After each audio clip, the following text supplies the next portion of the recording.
Hello friends, welcome to BPSC Darpan. आज हम लोग यहाँ पर 130 वन लाइनर जीके जीएस का स्टडी करेंगे। जो 130 हमें जीके जीएस मिलेंगे वह हमारा मार्च 2025 के सामान्य ज्ञान दर्पण से लिया गया है और यहाँ पर आपको टोटल 13 टॉपिक मिलेंगे। प्रत्येक टॉपिक से 10-10 क्वेश्चंस आपको यहाँ पर मिलेंगे। तो चलिए हम टाइम वेस्ट किए बगैर इसे स्टार्ट करते हैं। और इससे पहले मैं एक पॉइंट्स आपको और बता दूं, यहाँ पर जितने भी क्वेश्चंस हैं ये सभी प्रीवियस ईयर में या तो पूछे जा चुके हैं या नहीं तो आपके आने वाले एग्जाम के पॉइंट ऑफ व्यू से वेरी वेरी इंपॉर्टेंट हैं। तो इस वीडियो को आप लास्ट तक जरूर देखें।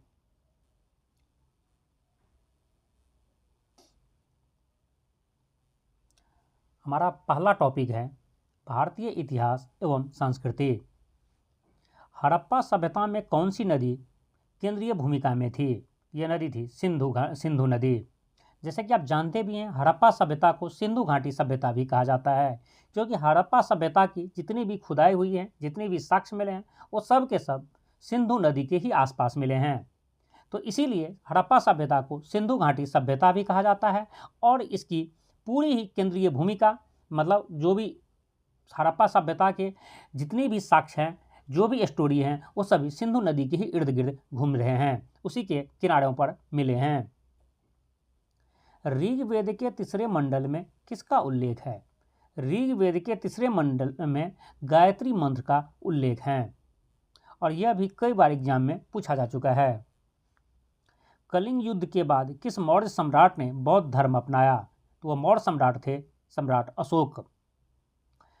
सम्राट अशोक ने कलिंग युद्ध के बाद, जो कलिंग युद्ध में जितनी ही हत्याएं हुई, जितनी जान माल की क्षति हुआ, जिसे देखकर अशोक का हृदय परिवर्तन हो गया और उन्होंने युद्ध की जो मार्ग था उसे त्याग दिया। शस्त्र का मार्ग उन्होंने त्याग कर बौद्ध धर्म अपना लिया है और बौद्ध धर्म के प्रचार दुनिया भर में किए।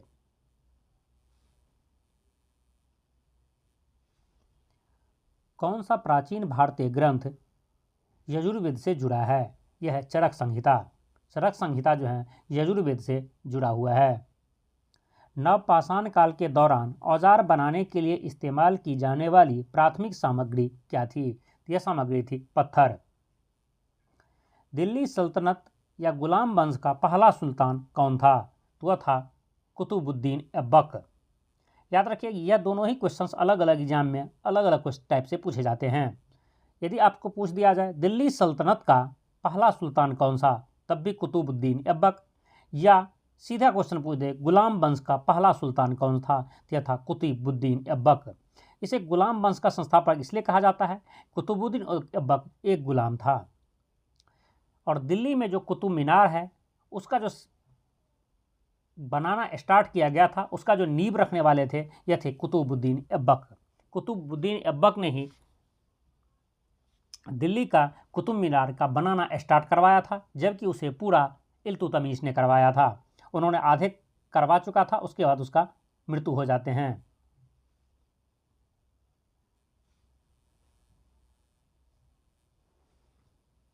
मुगल काल में प्रशासन के लिए उपयोग की जाने वाली प्रमुख भाषा थी, यह भाषा थी फारसी। और यह भी कई एग्जाम में पूछा जा चुका है कि मुगल काल में जो प्रशासन की व्यवस्था थी, वहाँ की जो राजकीय व्यवस्था थी, जो राजकीय लैंग्वेज थी, वह थी फारसी। कुतुब मीनार के निर्माण की शुरुआत किस शासक द्वारा कराई गई थी? मैं पहले ही बता चुका हूँ, इसकी निर्माण की शुरुआत जो है कुतुबुद्दीन ऐबक के द्वारा की गई थी, जबकि उसका पूरा जो है उसे इल्तुतमिश ने किया है। कौन सा वंश एलोरा में अपनी रॉक कट वास्तुकला के निर्माण के लिए जाना जाता है? तो वह राजवंश है राष्ट्रकूट राजवंश। राष्ट्रकूट राजवंश अपने रॉक जो पत्थर के जो काटने की जो वास्तुकला है उसके लिए फेमस है और उसकी छवि जो है एलोरा की गुफाओं में देखे जाते हैं। भारत में मनसबदारी प्रणाली की शुरुआत किसने की थी? तो अकबर ने की थी। भारत में जो मनसबदारी प्रणाली की शुरुआत अकबर के द्वारा ही की गई थी।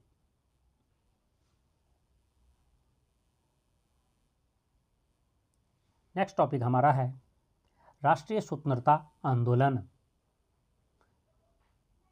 बंगाल में अस्थायी बंदोबस्त किस अंग्रेज गवर्नर ने शुरू किया था? तो वो अंग्रेज गवर्नर थे लॉर्ड कॉर्नवालिस। बंगाल में अस्थायी बंदोबस्त की शुरुआत लॉर्ड कॉर्नवालिस के ही टाइम में हुआ था। ब्रह्म समाज के संस्थापक कौन थे? ब्रह्म समाज के संस्थापक राजा राम मोहन जी थे। और ये दोनों ही क्वेश्चंस एग्जाम में सैकड़ों बार पूछे जा चुका है। किस तिथि से बंगाल का विभाजन प्रभावी हुआ था? तो बंगाल का विभाजन 16 अक्टूबर 1905 से प्रभावी हुआ था।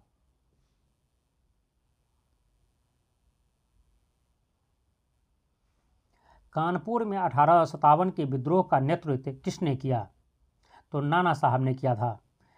1857 के विद्रोह में कानपुर से जो नेतृत्व कर रहे थे वह थे नाना साहब। महात्मा गांधी ने वर्ष 1917 में चंपारण में किस फसल की खेती करने वाले किसानों की समस्या के समाधान के लिए आंदोलन किए थे? तो नील की खेती से प्रभावित किसानों के लिए आंदोलन किए थे गांधी जी के द्वारा, जिसे आप तीन-कठिया प्रणाली के रूप में जानते हैं। उसे ऐसे भी 3/20 लिखा जाता है। मतलब 20 कट्ठा ज़मीन में से किसानों को 3 कट्ठा ज़मीन में नील बोना अनिवार्य था, नेसेसरी था। और यह एक ऐसा व्यवस्था था जिसके थ्रू अंग्रेज किसान का शोषण करते थे, क्योंकि 3 कट्ठा ज़मीन जो 20 कट्ठा मतलब 3/20 कह सकते, 3/20 कह सकते हैं, 20 कट्ठा मतलब 3 कट्ठा पर नेसेसरी था किसान को नील की खेती करना, क्योंकि अंग्रेज इसके लिए दबाव डालते थे और अंग्रेज सस्ते दामों पर नील खरीदते थे, पहली चीज़। दूसरी चीज़, जहाँ पर जिस ज़मीन पर नील की खेती होती थी वह ज़मीन 3 साल के लिए बंजर हो जाता था, तो किसान को डबल लॉस होते थे वहाँ से। करो और मरो का नारा किसने दिया था? तो वह महात्मा गांधी ने दिया था।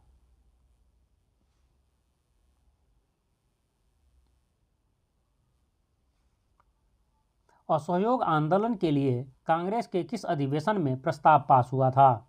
तो कांग्रेस के कलकत्ता अधिवेशन 1920 में यह प्रस्ताव पास हुआ था। महात्मा गांधी जी द्वारा जो असहयोग आंदोलन चलाए गए थे उसका प्रस्ताव कांग्रेस के कलकत्ता अधिवेशन 1920 में पास हुआ था। इंडियन नेशनल आर्मी की स्थापना किसने की? तो इसकी स्थापना नेताजी सुभाष चंद्र बोस ने की थी, और यह भी कई एग्जाम में क्वेश्चंस पूछा जा चुका है। इंडियन नेशनल आर्मी INA की स्थापना सुभाष चंद्र बोस ने की थी। और आपको पता है कि आप यदि किसी फौजी से मिले होंगे या कई मूवी देखेंगे तो आपको पता होगा उसमें जय हिंद बोले जाते हैं। जिस तरह से हम गुड मॉर्निंग गुड इवनिंग बोलते हैं, इसलिए फौज में जब एक दूसरे से मिलते हैं तो उसे जय हिंद बोले जाते हैं, रिप्लाई भी जय हिंद में दिए जाते हैं। ये जो जय हिंद है वह इंडियन नेशनल आर्मी से ही लिया गया था, जिसकी शुरुआत नेताजी सुभाष चंद्र बोस ने ही की थी। 1931 में महात्मा गांधी और लॉर्ड इरविन के बीच किस समझौते पर हस्ताक्षर हुआ था? तो वह गांधी इरविन समझौता पर हस्ताक्षर हुआ था।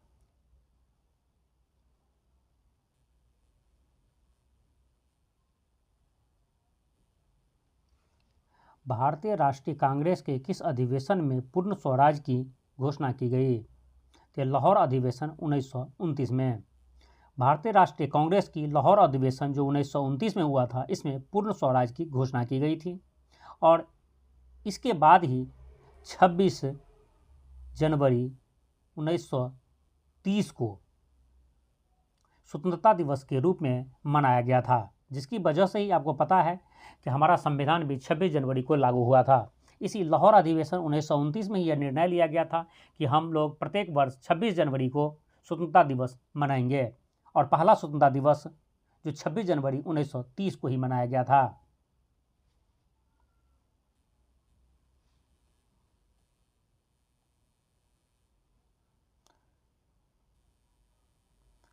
नेक्स्ट टॉपिक हमारा है भारतीय राज्य व्यवस्था एवं संविधान।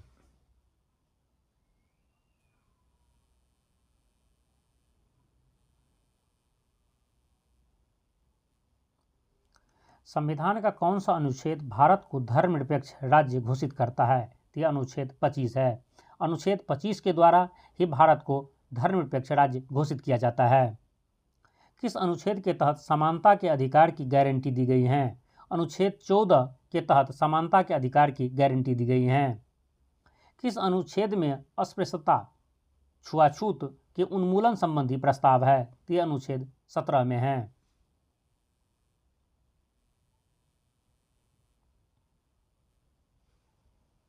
किस अनुच्छेद के तहत किसी राज्य में राष्ट्रपति शासन लगाया जा सकता है? अनुच्छेद 356। अनुच्छेद 356 के तहत ही किसी राज्य में राष्ट्रपति शासन लगाया जाता है। किस अनुच्छेद में पंचायती राज्य की स्थापना का प्रावधान है? तो अनुच्छेद नंबर 243 में पंचायती राज्य की स्थापना का प्रावधान किया गया है। किस अनुच्छेद के तहत भाषण एवं अभिव्यक्ति की स्वतंत्रता के मौलिक अधिकार की गारंटी दी गई है? अनुच्छेद 19 के तहत।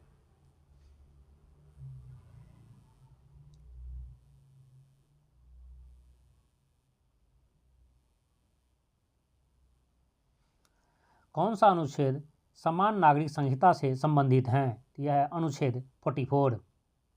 कौन सा अनुच्छेद पूर्व में जम्मू कश्मीर को विशेष दर्जा देता था, जो वर्तमान में अब निरस्त कर दिया गया है? यह है अनुच्छेद 370। जैसा कि आप जानते हैं, अनुच्छेद 370 के द्वारा ही जम्मू कश्मीर को एक विशेष स्टेटस था, एक विशेष राज्य का दर्जा था, जिसे 2019 में हटा दिया गया, कह सकते हैं उनसे वापस ले लिया गया है। अब अनुच्छेद 370 जम्मू कश्मीर में लागू नहीं है, जम्मू कश्मीर को विशेष राज्य की दर्जा नहीं देती हैं, उसे निरस्त कर दिया गया है। देखिए अभी के टाइम में तो यह कह सकते हैं कि एक ओल्ड क्वेश्चन है, ये पुराना क्वेश्चन बन चुका है, लेकिन जब 2019 में यह जम्मू कश्मीर से 370 को निरस्त किया गया था, हटाया गया था, उस समय आने वाले जितनी भी 2019 से लेकर 2020 तक जितने भी एग्जाम हुए थे, लगभग कह सकते हैं कि ऑलमोस्ट एग्जाम में यहाँ से कोई ना कोई क्वेश्चन जरूर पूछे गए थे। कौन सा अनुच्छेद नागरिकों के कर्तव्यों को रेखांकित करता है? तो यह अनुच्छेद 51A। अनुच्छेद 51A नागरिक कर्तव्य, जैसे कहते हैं मौलिक कर्तव्य की बात करता है। कौन सा अनुच्छेद भारत के उपराष्ट्रपति के चुनाव का प्रावधान करता है? तो यह अनुच्छेद 66 भारत के राष्ट्रपति के चुनाव, उपराष्ट्रपति के चुनाव का प्रावधान करता है।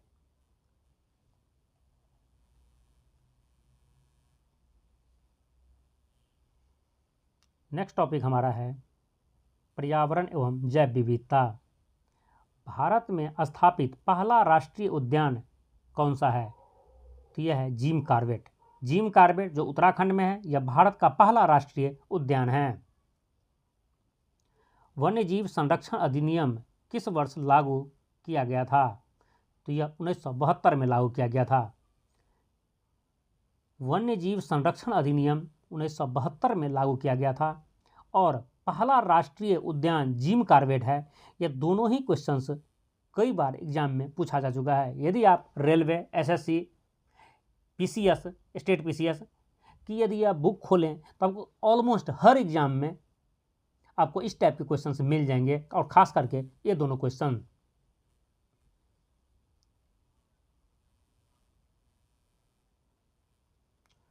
किस भारतीय राज्य में सबसे अधिक राष्ट्रीय उद्यान हैं? तो राज्य है मध्य प्रदेश, जिसमें कुल 11 राष्ट्रीय उद्यान हैं। सबसे ज़्यादा राष्ट्रीय उद्यान रखने वाले राज्य हमारे मध्य प्रदेश हैं।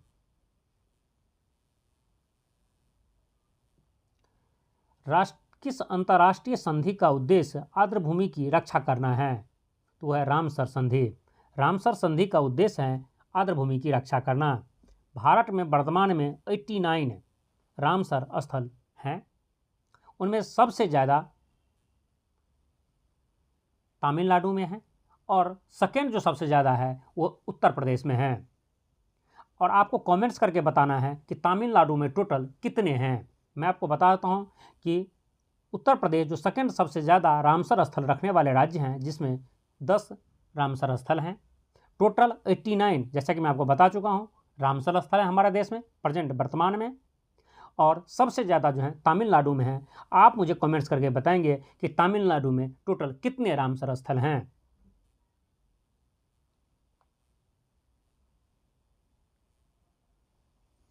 क्योटो प्रोटोकॉल का प्राथमिक उद्देश्य क्या है? क्योटो प्रोटोकॉल का प्राथमिक उद्देश्य कार्बन उत्सर्जन को नियंत्रित करना है। मतलब क्योटो प्रोटोकॉल मुख्य रूप से कार्बन उत्सर्जन को नियंत्रित करने के लिए बनाया गया था। भारत का कौन सा राष्ट्रीय उद्यान एक सींग वाले गैंडों के लिए जाना जाता है? तो वह काजीरंगा राष्ट्रीय उद्यान है जो असम में है। काजीरंगा राष्ट्रीय उद्यान एक सींग वाले गैंडों के लिए जाने जाते हैं। और यहाँ से यह क्वेश्चन कई बार एग्जाम में पूछा गया है। एक तो सेम चीज़ कि इनमें से कौन सा राष्ट्रीय उद्यान एक सींग वाले गैंडों के लिए प्रसिद्ध है या जाना जाता है? तो यह है काजीरंगा। दूसरा क्वेश्चन, काजीरंगा राष्ट्रीय उद्यान इनमें से किस राज्य में है? तो यह है असम में। इस दो टाइप के क्वेश्चंस कई बार एग्जाम में पूछे जा चुके हैं। भारत में पर्यावरण संरक्षण अधिनियम किस वर्ष पारित किया गया है? यह 1986 में पारित किया गया है।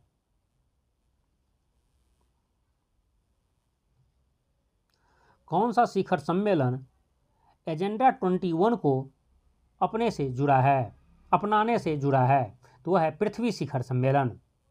पृथ्वी शिखर सम्मेलन जो है एजेंडा 29 को अपनाने से जुड़ा हुआ है। कौन सा अभ्यारण्य एशियाई शेरों के लिए प्रसिद्ध है? तो वह गिर अभ्यारण्य है जो गुजरात में है और वह एशियाई शेरों के लिए प्रसिद्ध हैं।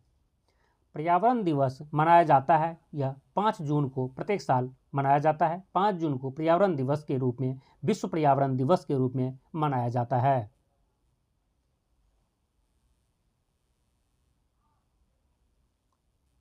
नेक्स्ट टॉपिक हमारा है जलवायु परिवर्तन एवं आपदा। कौन सी गैस ग्लोबल वार्मिंग का मुख्य कारण है? तो यह है कार्बन डाइऑक्साइड। कार्बन डाइऑक्साइड जो है ग्लोबल वार्मिंग का मुख्य कारक है। कौन सा प्रोटोकॉल ग्रीन हाउस गैस उत्सर्जन को कम करने पर केंद्रित है? तो यह है क्योटो प्रोटोकॉल। क्योटो प्रोटोकॉल जो है ग्रीन हाउस गैस के उत्सर्जन को कम करने के लिए बनाया गया था। यह 1997 में अपनाया गया तथा 2005 से प्रभावी है। जैसे कि आप यहाँ पर 2 क्वेश्चन जान चुके हैं। एक है आपका ग्रीन हाउस गैस को उत्सर्जन को कम करने के लिए कौन सा प्रोटोकॉल है? तो याद रखेंगे यह क्योटो प्रोटोकॉल है। जबकि आप दूसरा एक चीज पढ़ चुके हैं, क्योटो प्रोटोकॉल का प्राथमिक उद्देश्य क्या है? तो यह है कार्बन उत्सर्जन को नियंत्रित करना। ये 2 काम जैसे कि आप यहाँ पर जस्ट ऊपर देखे होंगे, देखिए आपको दिखाते हैं। क्योटो प्रोटोकॉल का प्राथमिक उद्देश्य क्या है? यह कार्बन उत्सर्जन को नियंत्रित करना, ठीक है। और दूसरा आपका यहाँ पर है, आपको याद रखेंगे यह चीज़ कि कौन सा प्रोटोकॉल ग्रीन हाउस गैस उत्सर्जन को कम करने पर केंद्रित है? तो यह है क्योटो प्रोटोकॉल। तो याद रखेंगे दोनों में से कोई भी क्वेश्चन आपसे पूछा जाता है, कार्बन उत्सर्जन और ग्रीन हाउस गैस है, ठीक है। तो याद रखिए इसमें से मुख्य रूप से क्योटो प्रोटोकॉल आपको टिक करना है।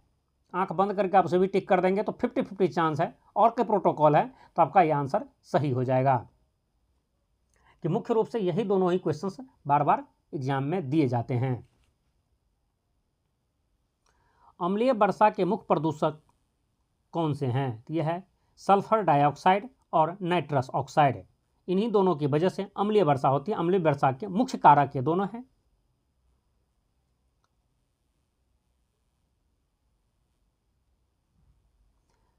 दो 2015 में वैश्विक तापमान को नियंत्रित करने के लिए किस समझौते पर हस्ताक्षर किए गए थे? ये थे पेरिस समझौता। देखिए अब यहाँ पर तीसरा समझौता आप पढ़ सकते हैं। जो आपको जो क्योटो प्रोटोकॉल था, क्योटो प्रोटोकॉल के साथ साथ आप यहाँ पर पेरिस समझौता की बात करते हैं। पेरिस समझौता तापमान को कम करने के लिए, जो वैश्विक तापमान है उसको कम करने के लिए जो समझौता हुआ था उसे बोलते हैं पेरिस समझौता। और याद रखें कार्बन उत्सर्जन को नियंत्रित करने या कम करने के लिए था क्योटो प्रोटोकॉल। साथ ही यदि आपसे यह पूछा जाए ग्रीन हाउस गैस उत्सर्जन को कम करने के लिए कौन सा प्रोटोकॉल था, तो वह था क्योटो प्रोटोकॉल। समुद्री प्रदूषण का मुख्य स्रोत क्या है? यह है प्लास्टिक है। ओजोन क्षरण से वायुमंडल की कौन सी परत प्रभावित होती है? तो वह परत है समताप मंडल।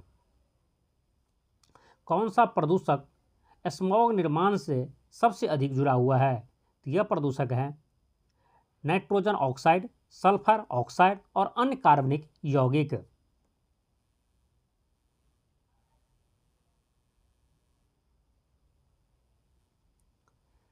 कौन से समझौता का उद्देश्य इस सदी के अंत तक वैश्विक तापमान वृद्धि को 1.5 डिग्री सेल्सियस तक सीमित करना है? तो यह है पेरिस समझौता। जैसे कि मैं आपको बता चुका हूं कि तापमान के कम करने की बात जब भी आ जाए तो यह है पेरिस समझौता। प्रतिवर्ष विश्व ओजोन दिवस मनाया जाता है। यह 16 सितंबर को मनाया जाता है। प्रत्येक वर्ष 16 सितंबर को विश्व ओजोन दिवस मनाया जाता है। कौन सा प्रोटोकॉल ओजोन परत को नष्ट करने वाले पदार्थों को संबोधित करता है? यह मॉन्ट्रियल प्रोटोकॉल है। मॉन्ट्रियल प्रोटोकॉल जो है ओजोन परत के कहने से ओजोन परत के संरक्षण से रिलेटेड यदि प्रोटोकॉल पूछा जाए तो यह है आपका मॉन्ट्रियल प्रोटोकॉल, जो 16 सितंबर 1987 को अपनाया गया था और इसी के बिहाफ पर प्रत्येक वर्ष 16 सितंबर को जो है ओजोन दिवस मनाया जाता है।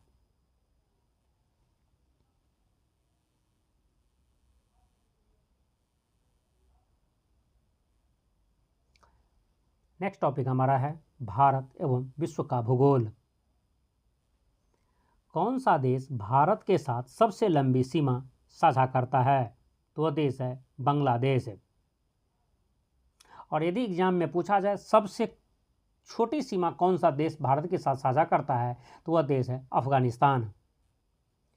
नेपाल की सबसे ऊंची चोटी कौन सी है? तो नेपाल की सबसे ऊंची चोटी एवरेस्ट है, माउंट एवरेस्ट है। कौन सी नदी भारत और पाकिस्तान के बीच सीमा का हिस्सा बनती हैं? तो वह नदी है रावी। रावी नदी भारत और पाकिस्तान के बीच में सीमा बनाती हैं। कौन सी पर्वत श्रृंखला भारत और चीन को अलग करती हैं? तो वह हिमालय पर्वत श्रृंखला है जो भारत और चीन को अलग करती हैं। भूटान की सबसे ऊंची चोटी कौन सी है? गंगखर पुएनसुम जो है भूटान की सबसे ऊंची चोटी है। कौन सा जलडमरू मध्य भारत और श्रीलंका को अलग करता है? तो है वह है पाक जल संधि। पाक जलडमरू मध्य जो है भारत और श्रीलंका को अलग करती हैं। म्यांमार की सबसे ऊंची चोटी कौन सी है? तो म्यांमार की सबसे ऊंची चोटी हकाकाबो रजी हैं। हकाकाबो रजी जो है म्यांमार की सबसे ऊंची चोटी हैं।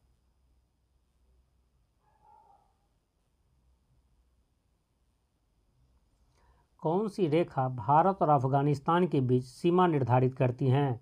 तो वह रेखा है डुरंड रेखा। डुरंड रेखा भारत और अफगानिस्तान के बीच में सीमा बनाती हैं। और रेड क्लिफ लाइन भारत और पाकिस्तान के बीच में सीमा बनाती हैं। बांग्लादेश से भारत के किन राज्यों की सीमा लगी हुई हैं? बांग्लादेश से भारत के 5 राज्यों की सीमा लगी हुई हैं और वह राज्य हैं पश्चिम बंगाल, मिजोरम, मेघालय, त्रिपुरा और असम। नेपाल से भारत के किन राज्यों की सीमा लगती हैं? नेपाल से भारत के भी 5 राज्यों की सीमा लगती हैं और वह राज्य हैं सिक्किम, पश्चिम बंगाल, बिहार, उत्तर प्रदेश और उत्तराखंड। इन 5 राज्यों की सीमा नेपाल से लगती हैं।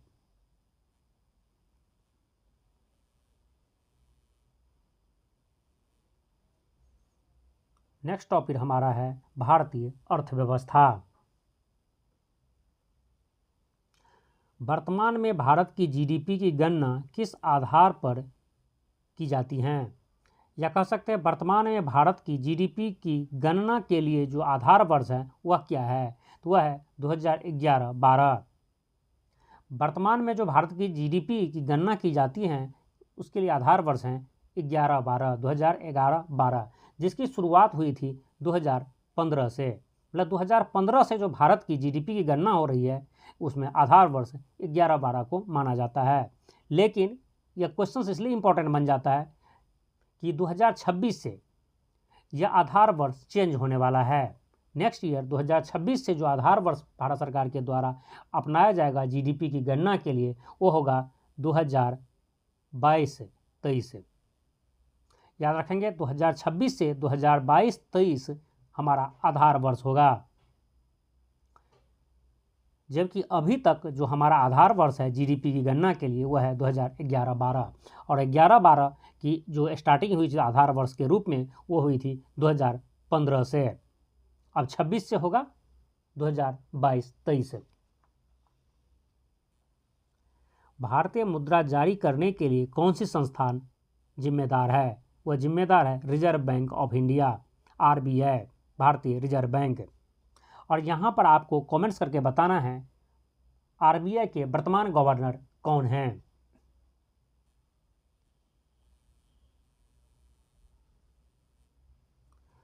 सेंसेक्स में सूचीबद्ध कंपनियों की वर्तमान संख्या कितनी है? तो 30 कंपनी सेंसेक्स में सूचीबद्ध है। वर्तमान संख्या जो कंपनियों की है जो सूचीबद्ध है सेंसेक्स में वो है 30। भारत की जीडीपी में कौन सा क्षेत्र सबसे अधिक योगदान देता है? तो वो सेवा क्षेत्र है, सर्विस क्षेत्र है, सर्विस सेक्टर है जिसकी योगदान जीडीपी में सबसे ज़्यादा है। भारत के विदेशी मुद्रा भंडार का संरक्षक कौन है? यह भी आरबीआई है, रिजर्व बैंक ऑफ इंडिया ही है, जो नोट निर्गत भी करता है, साथ साथ विदेशी मुद्रा का भंडारण भी करता है। जैसे कि मैं आपको पहले बता चुका हूँ कि आरबीआई के वर्तमान अध्यक्ष कौन है आरबीआई के, उसको आपको कमेंट्स करना है। साथ साथ यह भी बताना है यह कैमा अध्यक्ष हैं। अभी तक आरबीआई के कितने अध्यक्ष कितने बन चुके हैं? आरबीआई के गवर्नर, अध्यक्ष बोलना सही है, और आरबीआई के गवर्नर अब तक कितने बन चुके हैं ये उसके सीरियल नंबर से इसे भी कमेंट्स करना है। साथ ही वर्तमान आरबीआई के गवर्नर कौन हैं?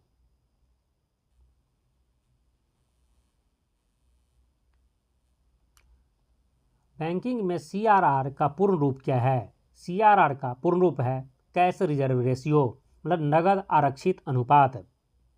कौन सा सूचकांक भारत के शेयर बाजार का बैरोमीटर माना जाता है? तो उसे सेंसेक्स को माना जाता है। सेंसेक्स को भारतीय शेयर बाजार का बैरोमीटर माना जाता है। आरबीआई गवर्नर का एक बार में अधिकतम कार्यकाल क्या है? तो वह 3 साल है। आरबीआई का गवर्नर जब कोई आदमी बनता है तो वह अपने 3 साल के कार्यकाल के लिए बनते हैं। लेकिन शक्तिकांत दास जी जो अभी हमारे कुछ दिन पहले रिटायर किए हैं आरबीआई के गवर्नर से, वो अपने 2 कार्यकाल मतलब 6 साल तक आरबीआई के गवर्नर रह चुके हैं। उन्होंने 2 कार्यकाल पूरा कर चुका है 10 दिसंबर 2024 को, और 11 दिसंबर 2024 को हमारे नए आरबीआई के गवर्नर बने हैं। और आपको पहले ही मैं टास्क दे चुका हूं, यदि आपको याद है तो आप मुझे कमेंट्स करके बताइए, आगे मैं आपको बता दूंगा यदि आप कमेंट्स नहीं करते हैं तो।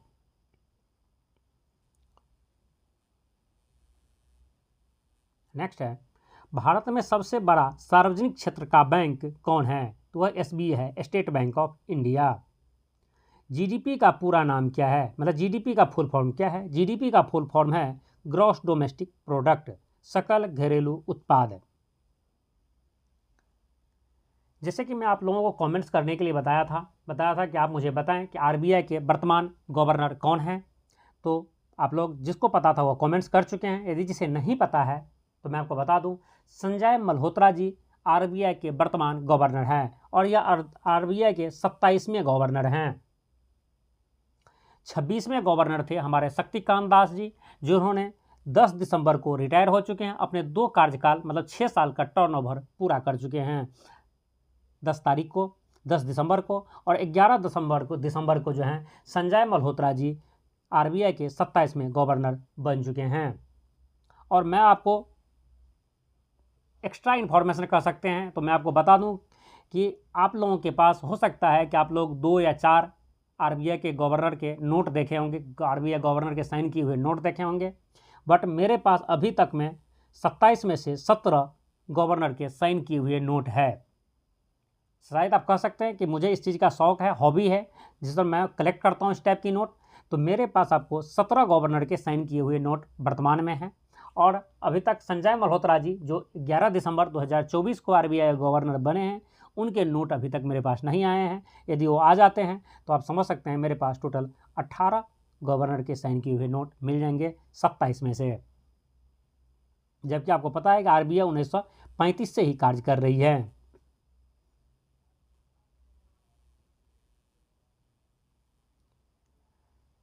नेक्स्ट टॉपिक हमारा है सामान्य विज्ञान एवं तकनीकी।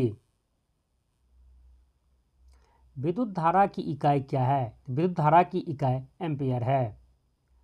अमोनिया बनाने के लिए हैबर प्रक्रिया में किस गैस का उपयोग किया जाता है? तो इसमें नाइट्रोजन गैस का उपयोग किया जाता है।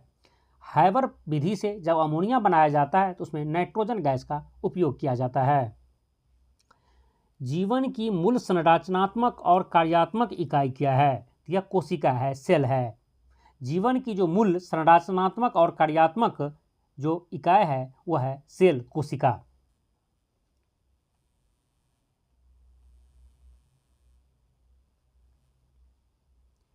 विटामिन डी की कमी से कौन सी बीमारी होती हैं? तो विटामिन डी की कमी से रिकेट्स होती हैं।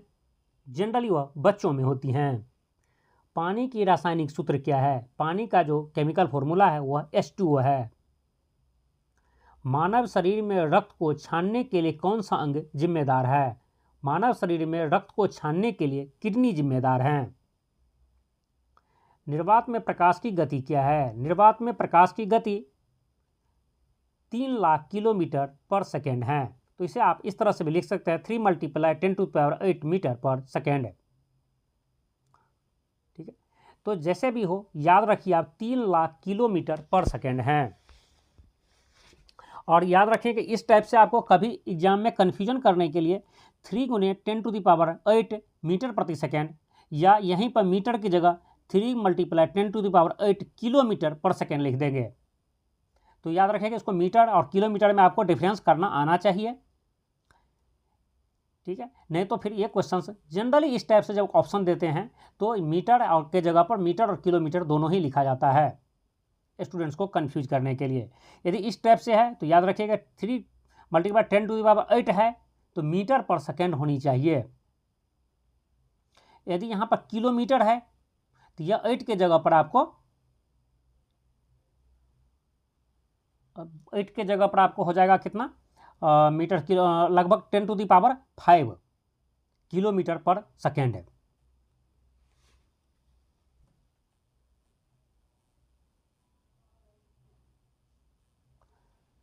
किस तत्व को रसायनों का राजा कहा जाता है?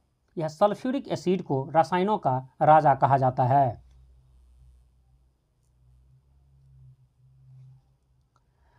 पौधा का कौन सा भाग प्रकाश संश्लेषण के लिए जिम्मेदार है? तो प्रकाश संश्लेषण के लिए पत्ती जिम्मेदार है। कौन सा वायरस एड्स का कारक बनता है, एड्स का कारण बनता है? तो वह वायरस है HIV। HIV के द्वारा ही एड्स फैलते हैं।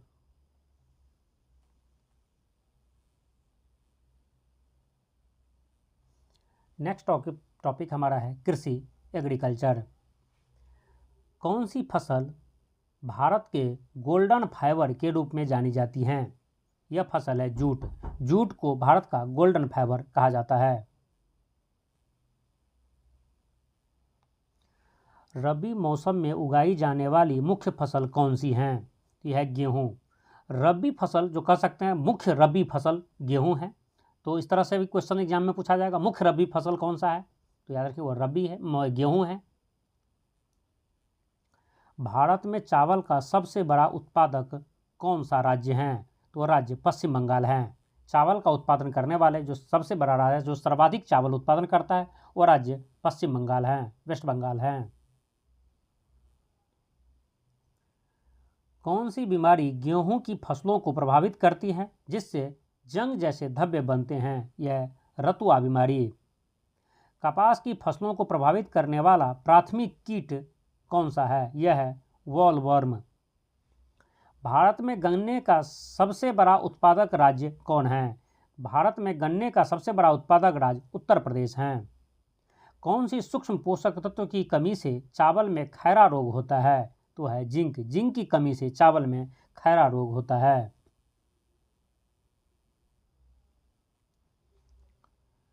कौन सी फसल फफूंद रोग लेट ब्लाइट से सबसे अधिक प्रभावित होता है? तो वह फसल है आलू। भारत में उगाई जाने वाली प्रमुख तिलहन फसल कौन सी हैं? तो है मूंगफली। भारत में चाय का सबसे बड़ा उत्पादक राज्य कौन है? तो ये असम है। और ये पता नहीं कितनी एग्जामों में यह क्वेश्चन पूछा जा चुका है। भारत में सर्वाधिक चाय उत्पादन करने वाले राज्य कौन से हैं? तो याद रखिए यह है असम।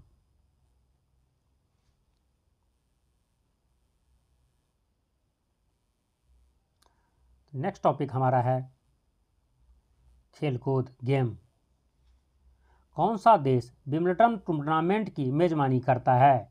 तो विंबलडन टूर्नामेंट की मेजबानी इंग्लैंड करता है और ख़ास करके यह इंग्लैंड के लंदन शहर में यह टूर्नामेंट आयोजित किया जाता है। भारत का राष्ट्रीय खेल क्या है? यह हॉकी है। भारत का राष्ट्रीय खेल हॉकी है। कौन सा शहर माराकाना स्टेडियम का घर है? तो वह Rio de Janeiro. Rio de Janeiro शहर जो है माराकाना स्टेडियम का घर है। कहने का मतलब यह है कि माराकाना स्टेडियम जो है रियो डी जेनेरियो में है और यह ब्राज़ील का एक शहर है।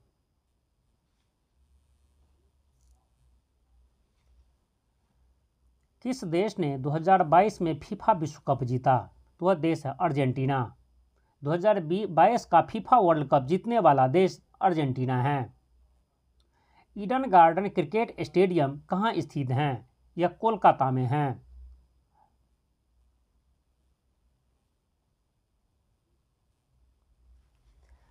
राइडर कप किस खेल से जुड़ा है? यह गोल्फ से जुड़ा है। मतलब गोल्फ खेल में राइडर कप दिया जाता है। आईसीसी क्रिकेट विश्व कप 2023 की मेजबानी किस देश ने की थी? तो वह देश भारत हैं। आईसीसी क्रिकेट विश्व कप 2023 की मेजबानी भारत ने की थी। जापान का राष्ट्रीय खेल क्या है? जापान का राष्ट्रीय खेल सुमो कुश्ती हैं। मेलबर्न क्रिकेट ग्राउंड किस देश में स्थित हैं? यह ऑस्ट्रेलिया में स्थित हैं। ओलंपिक ध्वज में कितने रिंग बनी होती हैं? ओलंपिक ध्वज में 5 रिंग बनी हुई होती हैं और पांचों ही अलग अलग कलर के होते हैं, जिनके कलर हैं नीला, पीला, काला, हरा और लाल।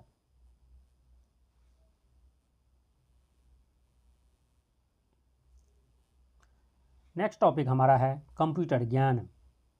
कंप्यूटर में टेक्स्ट इनपुट करने के लिए किस डिवाइस का उपयोग किया जाता है? तो कीबोर्ड का उपयोग किया जाता है। यदि हमें कोई टेक्स्ट जैसे ABCD 1 2 3 इस टाइप की कोई टेक्स्ट इनपुट करना हो तो हम कीबोर्ड के थ्रू इनपुट देते हैं कंप्यूटर में। स्क्रीन पर आउटपुट प्रदर्शित करने के लिए किस डिवाइस का उपयोग किया जाता है? या मॉनिटर का उपयोग किया जाता है।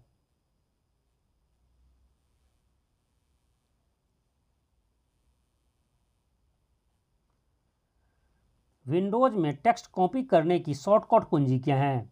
यह Ctrl+C हैं। Ctrl+C के थ्रू आप किसी भी टेक्स्ट को कॉपी कर सकते हैं और Ctrl+V से उसे पेस्ट कर सकते हैं दूसरी प्लेस पर। ग्राफिक्स डेटा इनपुट करने के लिए किस डिवाइस का उपयोग किया जाता है? यह स्कैनर का उपयोग किया जाता है। आप भी कई बार ऑनलाइन फॉर्म फिल करने के लिए अपने डॉक्यूमेंट्स, अपने फ़ोटो, अपने सिग्नेचर को स्कैन करवाए होंगे। तो स्कैनर का मतलब काम है ग्राफिक्स इनपुट कंप्यूटर में डालना। विंडोज में टेक्स्ट पेस्ट करने की शॉर्टकट कुंजी क्या है? तो यह Ctrl+V हैं। जैसा कि मैं पहले बता चुका हूँ आपको, किसी टेक्स्ट को कॉपी करने के लिए Ctrl+C और उसे दूसरी जगह पर पहुँचाने के लिए, पेस्ट करने के लिए Ctrl+V का इस्तेमाल किया जाता है।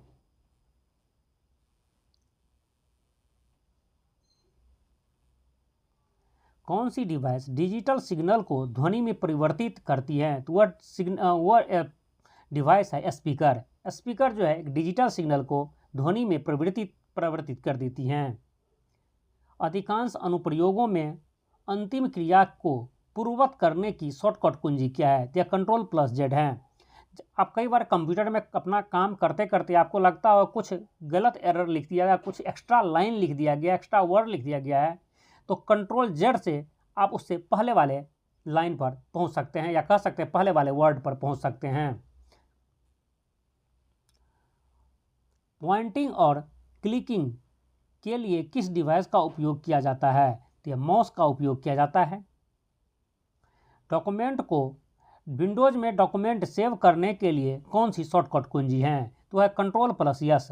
Ctrl+S से आप किसी भी डॉक्यूमेंट को सेव कर सकते हैं।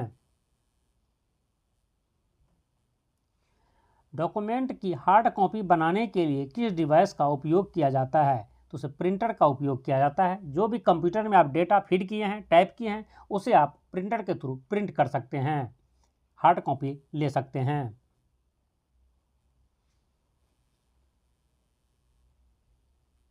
नेक्स्ट टॉपिक हमारा है विविध मिसलेनियस है। भारत के पहले राष्ट्रपति कौन थे? तो भारत के पहले राष्ट्रपति थे डॉक्टर राजेंद्र प्रसाद। भारत में पहला बायोस्फीयर रिजर्व कौन है? तो है नीलगिरी। नीलगिरी बायोस्फीयर रिजर्व जो है भारत का पहला बायोस्फीयर रिजर्व है। भारत की पहली महिला प्रधानमंत्री कौन थी? भारत की पहली महिला प्रधानमंत्री इंदिरा गांधी जी थी। भारत द्वारा प्रक्षेपित पहला कृत्रिम उपग्रह कौन सा है? भारत द्वारा प्रक्षेपित पहला कृत्रिम उपग्रह आर्यभट्ट है।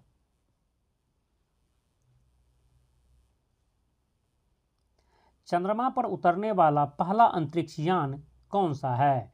चंद्रमा पर उतरने वाला पहला अंतरिक्ष यान अपोलो 11 है, जो यूएसए का है, अमेरिका का है। नोबेल पुरस्कार जीतने वाली पहली महिला कौन थी?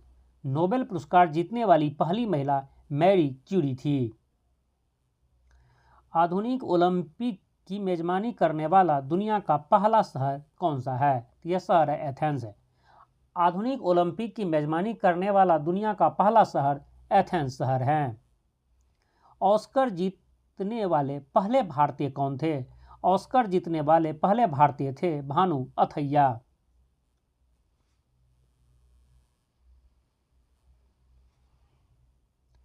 विश्व का पहला राष्ट्रीय उद्यान कौन सा है? विश्व का पहला राष्ट्रीय उद्यान येलोस्टोन नेशनल पार्क है, जो यूएसए में है।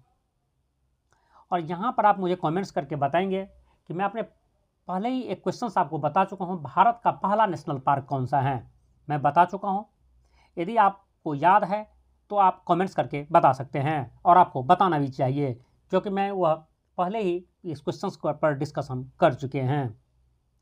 माउंट एवरेस्ट पर चढ़ने वाले पहले व्यक्ति कौन थे?